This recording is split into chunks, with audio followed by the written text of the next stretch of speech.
안녕하세요. 책 읽어주는 남자 채널 북스입니다. 오늘 소개드릴 책은 로빈슨 크루소라는 고전 명작이고요. 지은이는 데니얼 디포, 출판사는 살림입니다.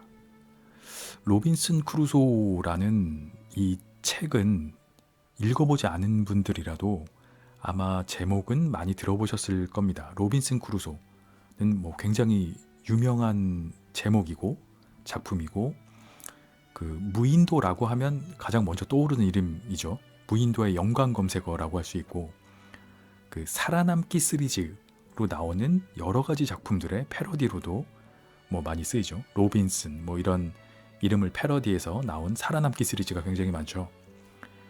로빈슨 크루소는 그래서 수많은 무인도물의 대표작이자 영화나 소설, 만화 여러 가지로 패러디가 되는 그 무인도 이야기의 대표작이다라고 할 수 있을 것 같습니다. 무인도에 표류되는 이야기가 특허를 낼 수는 없는 거겠지만, 왜 이 로빈슨 크루소가 마치 무인도물의 특허인 것 같은 대표 주자가 되었는지 책을 읽어보게 되시면 아마 굉장히 공감하실 거라고 생각이 되고요. 그 어릴 때 한 번쯤 읽어보셨을 수 있는 책인데, 혹시 지금 시간이 많이 지나서 다시 한번 읽어보시면 그때 읽으셨던 것보다 훨씬 더 공감이 많이 가게 읽으실 수 있는 책이라고 생각이 됩니다. 이 로빈슨 크루소는 1719년도에 영국의 작가인 데니얼 디포가 쓴 장편소설이고요. 지금으로부터 300년도 더 전에 쓰여진 작품이죠. 우리나라로 치면은 조선시대, 조선 헌종쯤 시기에 쓰여진 작품이니까 사실 굉장히 오래전 작품이죠. 그런 것들을 조금 감안하고 보셔야 되는 부분들이 있습니다. 이 로빈슨 크루소라는 소설의 원제는 우리나라 말로 하면 로빈슨 크루소의 생애와 이상하고 놀라운 모험, 이렇게 표현할 수 있는 아주 긴 제목으로 나온 장편이고요. 영어로는 The Life and Strange Surprising Adventures of Robinson Crusoe of York Mariner. 굉장히 길죠, 영어로도. 요즘에는 우리나라 소설 중에 이렇게 문장형 제목을 쓰는 경우들이 가끔 있죠. 근데 아마 그런 시리즈의 시초라고 볼 수 있지 않을까. 이렇게 긴 문장형의 제목으로 이루어진 소설이고요. 잘 아시는 것처럼 로빈슨 크루소는 무인도 표류기입니다. 자세한 줄거리가 생각나지 않는 분들이라도 로빈슨 크루소가 무인도에 표류되는 이야기지 라는 정도는 아마 기억하실 것 같고요. 사실은 이 로빈슨 크루소라는 소설을 한 문장으로 요약하자면 이게 답니다. 로빈슨 크루소의 무인도 표류기다 라고 한 문장으로 축약할 수 있을 것 같고요. 이거에 대해서 이제 길게 쓰여져 있는 장편인데, 그러면은 혹시 로빈슨 크루소에 대해서 어디까지 기억을 하시는지, 얼마나 자세한 얘기가 기억하시는지 몇 가지 퀴즈를 내보자면은, 로빈슨 크루소가 무인도에 몇 년이나 표류를 했을까요? 라고 질문을 받는다면 아마 대답할 수 있는 분들이 많지 않을 거라고 생각이 됩니다. 2년? 아니면 5년? 한 10년 이렇게 오래 있었나? 라고 생각을 해보실 수 있죠. 찍을 수 있는데, 그 로빈슨 크루소가 무인도에 표류한 기간은 생각보다 굉장히 길어서 아마 놀라실 수 있을 것 같은데, 무려 28년 2개월 19일, 거의 28년이 넘는 기간 동안을 무인도에서 표류를 했고요. 이 기간은 무인도에서 표류했다가 무인도를 떠나는 날까지의 기간이고, 영국에서 떠나서 다시 고향인 영국으로 돌아간 기간으로 해보면 35년 만에 돌아오게 돼요. 집을 떠나서. 무인도에 표류한 기간만 해도 28년이고, 거의 한 30년을 아무도 없는 무인도에서 혼자 맨손으로 집 짓고 농사 짓고 그릇을 만들어가고 문명을 새로 올리는 것 같은 일들을 해내죠. 이렇다 보니 로빈슨 크루소는 무인도 표류기의 대표작이 될 수밖에 없는 정도고요. 실제로 이 로빈슨 크루소에 묘사되어 있는 그 무인도에서 살아남는 묘사된 과정들을 보면 굉장히 상세하고 또 과학적으로 아주 디테일하게 써 있습니다. 그래서 실제로도 무인도에 표류가 된다면 이 책 한 권만 있으면 생존을 할 수 있다라고 과학적으로도 얘기를 한다고 해요. 정말 생존 설명서라고 할 정도로 뭐 아주 굉장히 자세하게 쓰여져 있고요. 실제적으로, 현실적으로 그 밀 종자를 가지고서 몇 년 동안 실패에 실패를 거듭하면서 식량을 재생산해내는 그 순환 과정을 만들어내는 부분이 있는데, 이 부분은 거의 무슨 다큐멘터리를 보는 것 같은 이제 그런 정도로 구체적이고 현실적으로 아주 그 섬세하게 묘사가 되어 있는 그런 작품입니다. 이렇게 긴 무인도 표류기의 끝에 로빈슨 크루소 소설의 결말 부분이 어떻게 되는지 기억하시나요? 라고 또 질문을 한번 해본다면 이 부분도 사실 정확하게 기억하시는 분들이 많지 않을 것 같아요. 무인도를 탈출하는 거겠지 라고 생각할 수 있고, 무인도를 탈출해서 집으로 돌아오는 건가 정도로 예측하는 게 일반적이겠죠. 조금 더 자세히 기억을 하시는 분들은 그 중간 과정에서 프라이데이라는 식인종을 한 명 구출해서 동료로 삼고 뭐 이제 이런 것들까지 기억하시면 생각이 많이 나신 분이고요. 뭐 사실은 동료라기보다는 그 당시 시대상으로 봤을 때는 하인이나 노예처럼 뭐 삼은 느낌이긴 합니다. 영국이 식민지를 만들고 완전 노예 장사를 하던 뭐 그런 시절의 얘기니까요. 뭐 이제 그렇게 기억하기가 쉬운데, 로빈슨 크루소의 결말이 어떻게 되냐면 뭐 굉장히 스포일 수 있습니다. 스포일 수 있는데, 로빈슨 크루소가 영국으로 돌아와서 큰 부자가 돼요. 뭐 그 과정이 또 여러 가지가 있는데, 그 과정에서도 뭐 여러 가지 에피소드들이 생기면서 큰 부자가 되고, 그래서 몇 년 뒤에 자기가 거의 30년을 있었던 그 무인도를 다시 찾아갑니다. 근데 그 무인도를 떠나올 때 거기 남겨놓고 온 사람들이 있었거든요. 그럼 너네가 이걸 다 가져라. 내가 이룩해놓은 문명들을. 그래서 여기서 살아가라. 이렇게 남기고 온 사람들이 있어요. 그 사람들의 의지로. 그래서 돌아가 봤더니 그 사람들이 마을을 이루고 어떤 이제 무인도였던 섬이었는데, 사실은 거기에 문명이 있는 사람이 사는 섬이 돼 있는 이제 이런 부분도 나오고 그렇습니다. 뭐 그 읽어보시면 그냥 어릴 때 혹시 읽으셨던 기억에 남아있던 것보다 훨씬 더 길고 다채로운 이야기들이 들어있는 그런 소설입니다. 이 로빈슨 크루소는 이런 이야기의 흐름과 이 소설로서의 매력 자체로도 아주 재밌는 이야기이고요. 뭐 이를테면은 그 갈등이라든지 원주민들하고의 갈등, 배를 탈출할 때 배를 탈환해서 뭐 탈출하는 과정, 뭐 이런 것들, 너무 스포가 될까봐 좀 조심스러운데 뭐 이런 것들이 굉장히 재미있고요. 근데 반면에 그 아까 말씀드린 것처럼 1700년 초반에 쓰여진, 300년 전에 쓰여진 소설이기 때문에 그 당시의 시대상은 식민지 개척 시대라고 하죠. 근데 사실은 말이 개척이지, 뭐 솔직하게 말하면 총 들고 남의 땅에 들어가서 원주민들 총으로 쏘고 잡아가지고 노예로 데리고 와서 뭐 팔고, 여기는 내가 처음 발견했다 그러고 사람들이 살고 있는 땅인데 식민지로 삼고 뭐 이런 것들이잖아요. 뭐 노예 거래하고 이제, 그래서 그런 부분들이 현대에 보시기에는 조금 불편한 구석이 있을 수 있는데, 뭐 300년 전의 이야기니까 그런 시대상을 조금 고려하시고 감안하시고 보시면 재미있는 이야기다 라고 추천드릴 수 있을 것 같습니다. 뭐 무인도 표류기의 대명사로 읽어볼 만한 고전이고요. 뭐 재미도 있지만 그 당시의 시대상도 엿볼 수 있고 굉장히 추천할 만한, 그리고 한 번은 꼭 한번 읽어볼 만한 그런 고전으로 추천드립니다.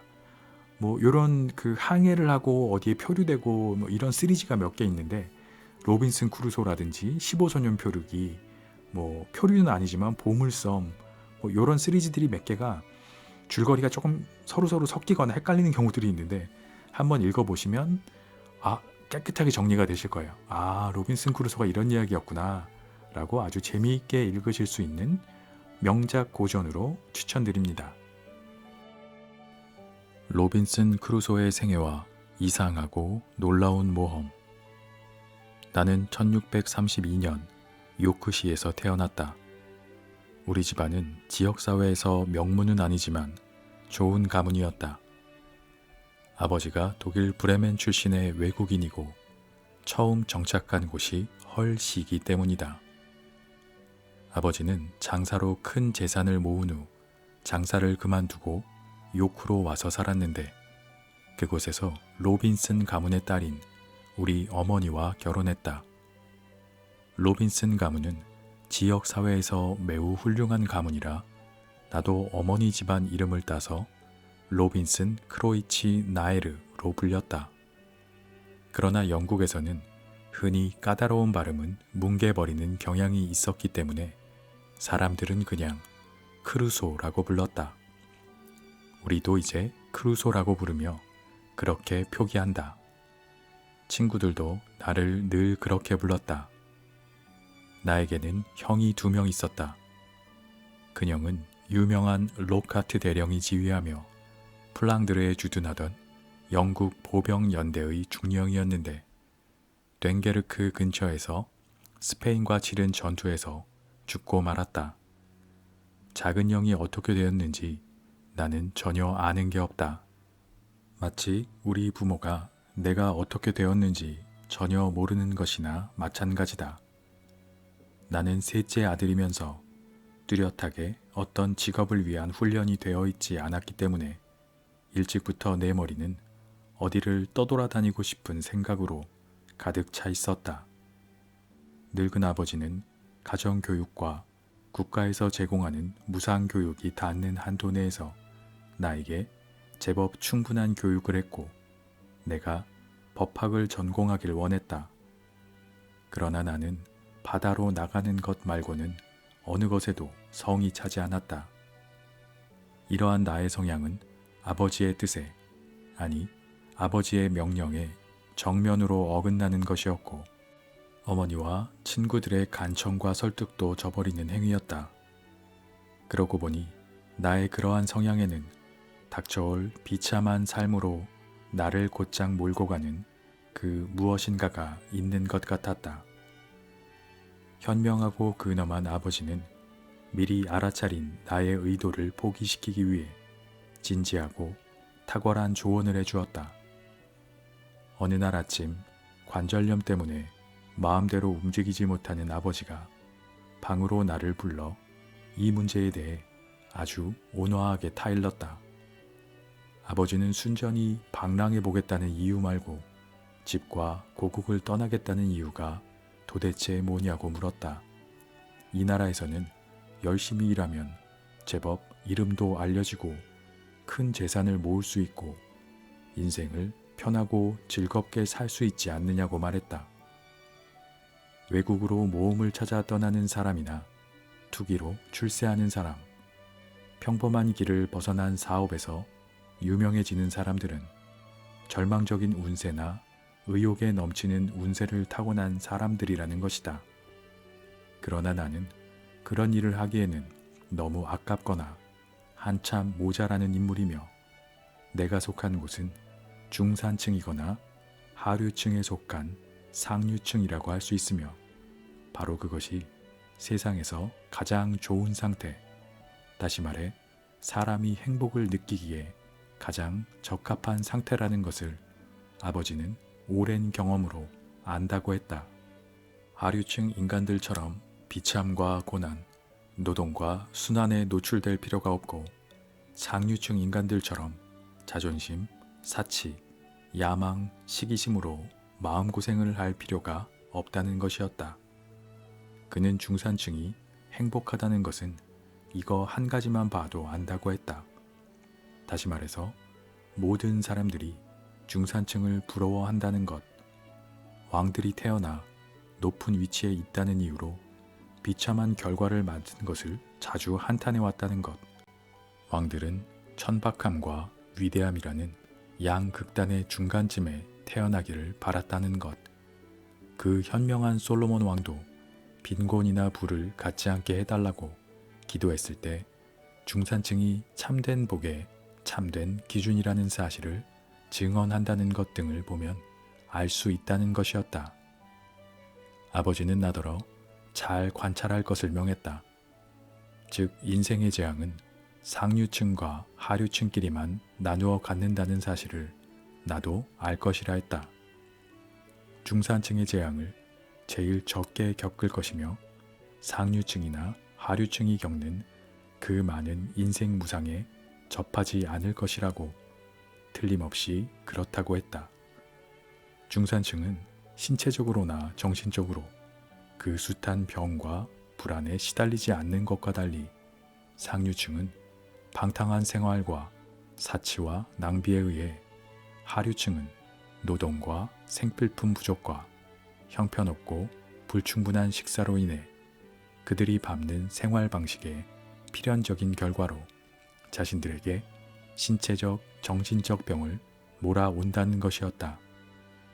중산층의 생활이 모든 미덕이나 즐거움을 누리기에 안성맞춤이라는 것, 평화와 풍요는 중산층의 한여라는 것, 절제와 중용, 평온, 건강, 사교, 기분 좋은 온갖 오락과 바람직한 모든 쾌락이 중산층을 향한 축복이라고 했다.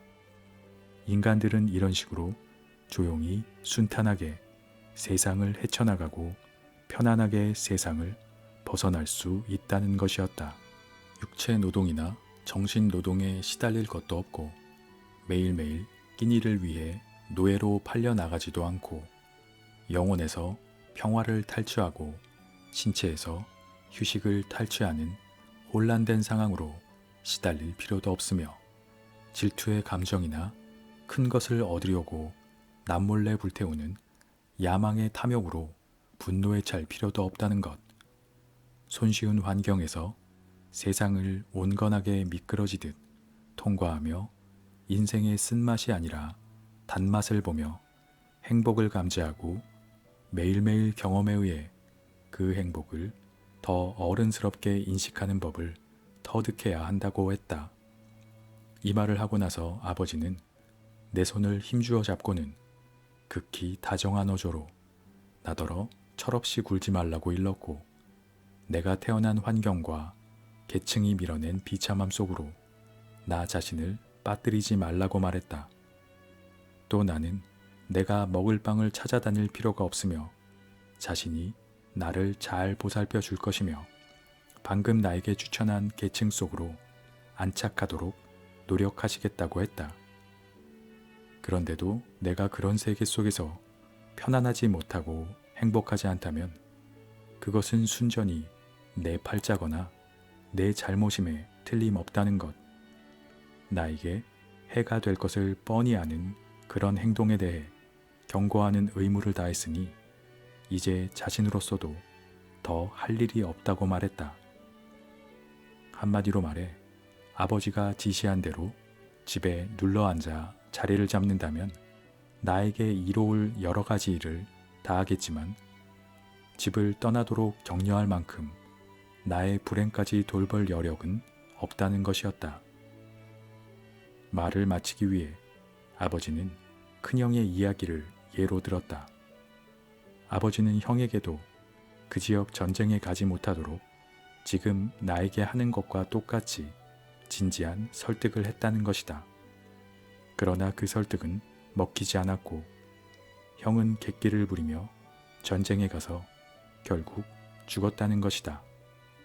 아버지는 늘 나를 위해 기도할 것이며 감히 나에게 말하는데 만일 내가 어리석은 길을 택한다면 하나님은 결코 나를 축복하지 않을 것이며 내가 다시 일어서도록 도울 사람이 아무도 없을 때 그의 충고를 무시한 것을 뼈저리게 후회할 날이 올 것이라고 말했다. 아버지 말씀의 마지막 부분에는 정말 예언적인 데가 있었다. 그 말대로 되리란 걸 알고 하는 말은 아닐 것이라고 나는 생각했다. 나는 아버지 얼굴 위로 눈물이 주르륵 흐르는 것을 보았다. 특히 죽은 형 이야기를 할 때 그랬다. 또 후회할 날이 올 것이며 나를 도울 사람이 없을 거라는 말을 할 때 아버지는 감정이 복받쳐 하던 말을 끊고는 가슴이 답답해서 더는 나에게 말할 수 없다고 했다. 아버지의 말씀에 내 가슴은 정말 찡하고 저려왔다. 그렇지 않을 사람이 어디 있겠는가. 그래서 나는 해외로 나돌겠다는 생각을 접고 아버지의 소원대로 집에 남기로 결심했다. 그러나 이걸 어쩌지? 며칠이 지나자 내 결심은 사라지고 말았다. 간단히 말해서 아버지의 끈질긴 요청을 막기 위해 몇 주 집에 있다가 아버지 곁을 떠나 도망치기로 결심했다. 그러나 결심의 첫 열기가 재촉하는 것과 달리 서둘러서 행동하지는 않았다. 어머니가 평소보다 기분이 좋아 보이던 어느 날 나는 어머니를 잡고 말했다. 내 생각은 전적으로 세상을 구경하는 것에 쏠려 있다는 것. 어떤 일을 해도 끝까지 그 일을 해내지 못할 테니까 아버지의 허락 없이 뛰쳐나가게 하는 이보다 차라리 아버지가 허락해 주는 것이 좋을 것이라는 것. 내 나이가 벌써 18살이나 먹어서 어떤 직장에 도제로 들어가거나 변호사의 서기 노릇을 하기에는 너무 늦었다는 것. 설사 수습사원으로 들어간다 해도 수습기간을 채우지 못하고 뛰쳐나와 바다로 갈 것이 뻔하다고 말했다. 내가 바다로 나가 여행하는 것을 한 번만 허락하라고 어머니가 아버지에게 요청해달라고 부탁했다. 내가 집에 돌아와서 세상 여행이 별게 아니라고 생각되면 다시는 집을 떠나지 않을 것이고 그 대신 2배로 열심히 일하여 잃어버린 시간을 메우겠다는 것을 약속하겠다고 말했다. 이 말에 어머니는 펄쩍 뛰었다. 그 일에 대해서는 아버지에게 말해봐야 아무 소용이 없다는 것을 어머니는 다 알고 있으며 내 속을 뻔히 아는 아버지가 나에게 큰 피해를 가져올 일을 허락해 줄 리 없다는 것이었다. 어머니는 아버지와 이야기를 나누고도 그렇게 친절하고 다정한 말을 듣고도 어떻게 그런 생각을 할 수 있냐고 했다. 간단히 말해서 내가 자멸을 택하면 어쩔 수 없다는 것이었다. 아버지나 자기한테서 허락받을 생각은 하지 말라고 했다. 자기로서도 내가 파멸로 가는 이 마당에 어쩔 도리가 없으며 아버지는 반대하지만 어머니는 찬성한다는 식으로 말할 생각도 말라는 것이었다. 어머니는 내 말을 아버지에게 전하지 않겠다고 했지만 결국 우리가 나눈 대화를 아버지에게 보고했다. 아버지는 큰 걱정을 표하며 한숨까지 쉬면서 어머니에게 말했다. 집에 잠자고 있으면 행복할 텐데. 하지만 외국으로 나가면 녀석은 이 세상에서 제일 비참한 신세가 될 테니 난 도저히 허락할 수 없어 하고 말했다고 했다. 로빈슨 크루소의 생애와 이상하고 놀라운 모험. 나는 1632년 요크시에서 태어났다. 우리 집안은 지역사회에서 명문은 아니지만 좋은 가문이었다. 아버지가 독일 브레멘 출신의 외국인이고 처음 정착한 곳이 헐시기 때문이다. 아버지는 장사로 큰 재산을 모은 후 장사를 그만두고 요크로 와서 살았는데 그곳에서 로빈슨 가문의 딸인 우리 어머니와 결혼했다. 로빈슨 가문은 지역 사회에서 매우 훌륭한 가문이라 나도 어머니 집안 이름을 따서 로빈슨 크로이치 나에르로 불렸다. 그러나 영국에서는 흔히 까다로운 발음은 뭉개버리는 경향이 있었기 때문에 사람들은 그냥 크루소라고 불렀다. 우리도 이제 크루소라고 부르며 그렇게 표기한다. 친구들도 나를 늘 그렇게 불렀다. 나에게는 형이 2명 있었다. 그형은 유명한 로카트 대령이 지휘하며 플랑드르에 주둔하던 영국 보병 연대의 중령이었는데 됴게르크 근처에서 스페인과 치른 전투에서 죽고 말았다. 작은 영이 어떻게 되었는지 나는 전혀 아는 게 없다. 마치 우리 부모가 내가 어떻게 되었는지 전혀 모르는 것이나 마찬가지다. 나는 셋째 아들이면서 뚜렷하게 어떤 직업을 위한 훈련이 되어 있지 않았기 때문에 일찍부터 내 머리는 어디를 떠돌아다니고 싶은 생각으로 가득 차 있었다. 늙은 아버지는 가정교육과 국가에서 제공하는 무상교육이 닿는 한도 내에서 나에게 제법 충분한 교육을 했고 내가 법학을 전공하길 원했다. 그러나 나는 바다로 나가는 것 말고는 어느 것에도 성이 차지 않았다. 이러한 나의 성향은 아버지의 뜻에, 아니 아버지의 명령에 정면으로 어긋나는 것이었고 어머니와 친구들의 간청과 설득도 저버리는 행위였다. 그러고 보니 나의 그러한 성향에는 닥쳐올 비참한 삶으로 나를 곧장 몰고 가는 그 무엇인가가 있는 것 같았다.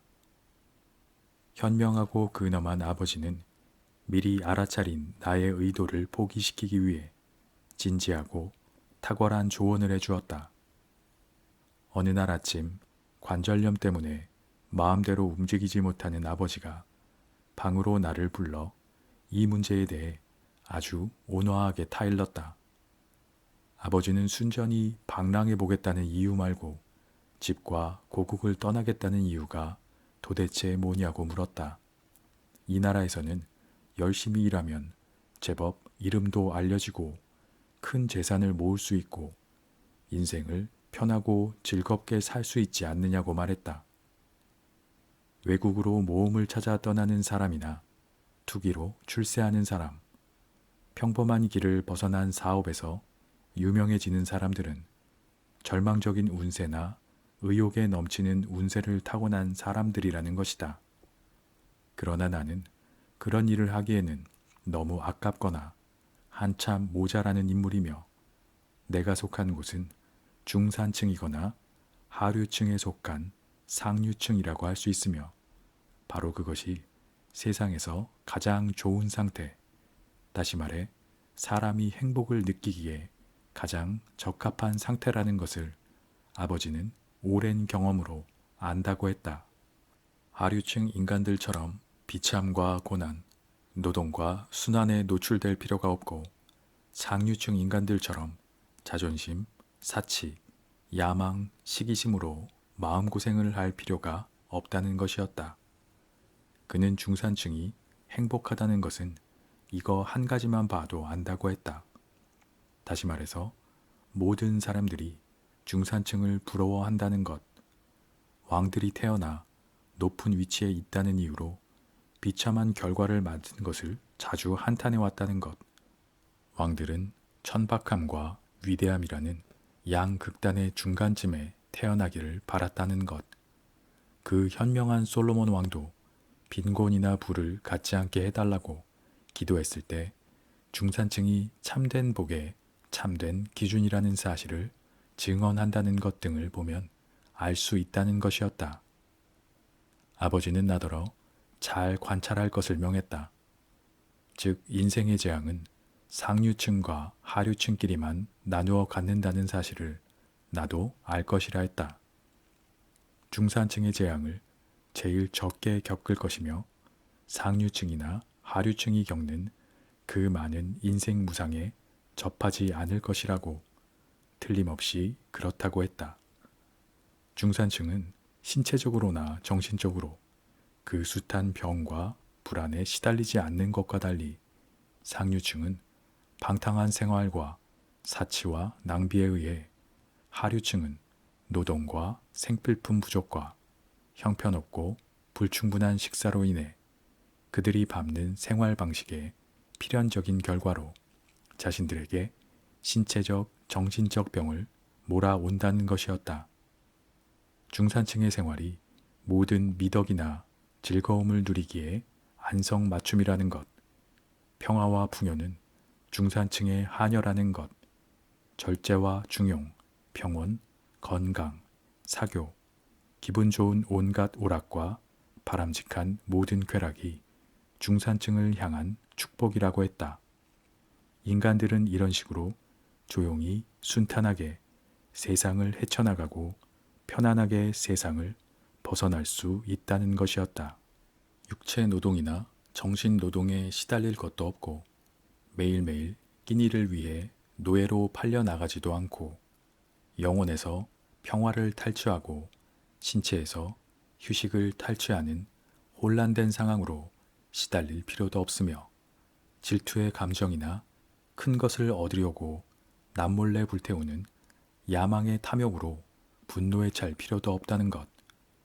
손쉬운 환경에서 세상을 온건하게 미끄러지듯 통과하며 인생의 쓴맛이 아니라 단맛을 보며 행복을 감지하고 매일매일 경험에 의해 그 행복을 더 어른스럽게 인식하는 법을 터득해야 한다고 했다.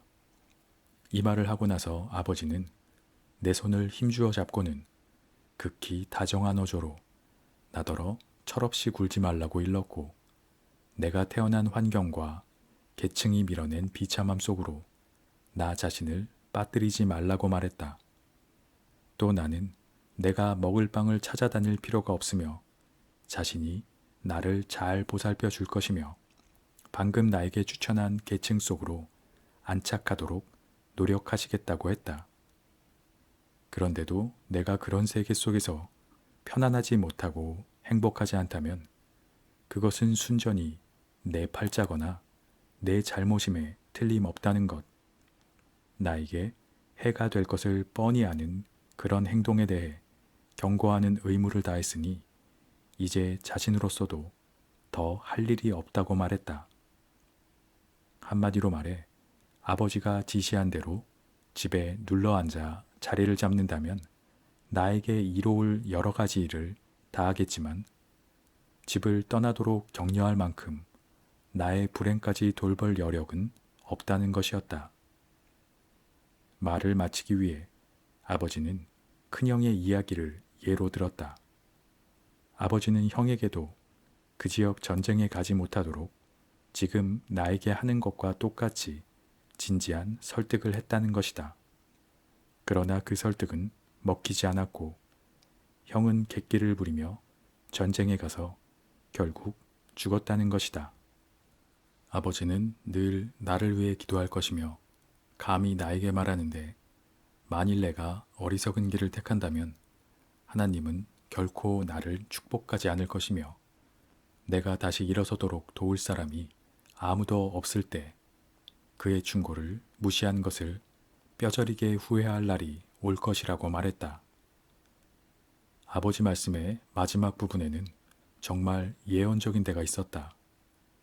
그 말대로 되리란 걸 알고 하는 말은 아닐 것이라고 나는 생각했다.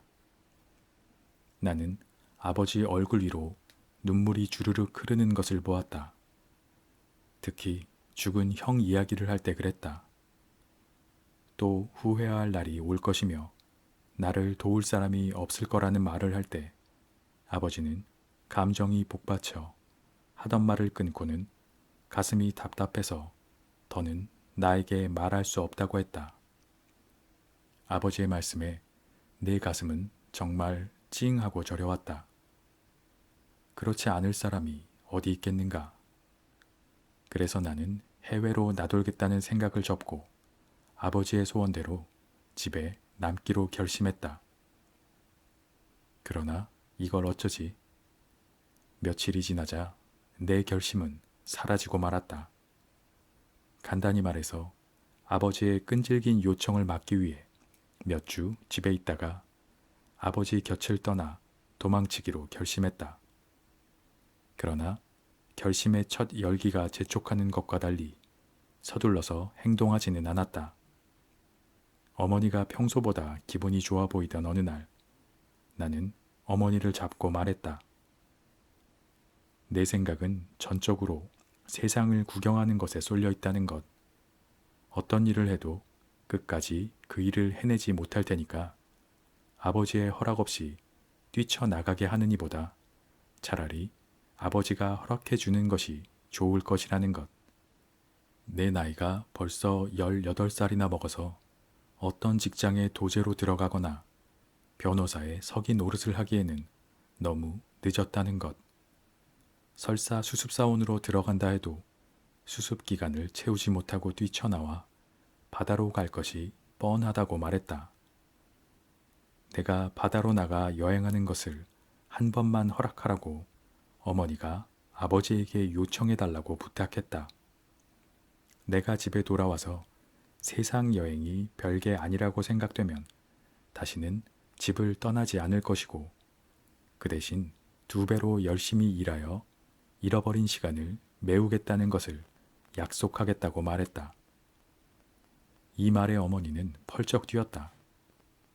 그 일에 대해서는 아버지에게 말해봐야 아무 소용이 없다는 것을 어머니는 다 알고 있으며 내 속을 뻔히 아는 아버지가 나에게 큰 피해를 가져올 일을 허락해 줄 리 없다는 것이었다. 어머니는 아버지와 이야기를 나누고도 그렇게 친절하고 다정한 말을 듣고도 어떻게 그런 생각을 할 수 있냐고 했다. 간단히 말해서 내가 자멸을 택하면 어쩔 수 없다는 것이었다. 아버지나 자기한테서 허락받을 생각은 하지 말라고 했다. 자기로서도 내가 파멸로 가는 이 마당에 어쩔 도리가 없으며 아버지는 반대하지만 어머니는 찬성한다는 식으로 말할 생각도 말라는 것이었다. 어머니는 내 말을 아버지에게 전하지 않겠다고 했지만 결국 우리가 나눈 대화를 아버지에게 보고했다. 아버지는 큰 걱정을 표하며 한숨까지 쉬면서 어머니에게 말했다. 집에 잠자코 있으면 행복할 텐데. 하지만 외국으로 나가면 녀석은 이 세상에서 제일 비참한 신세가 될 테니 난 도저히 허락할 수 없어 하고 말했다고 했다.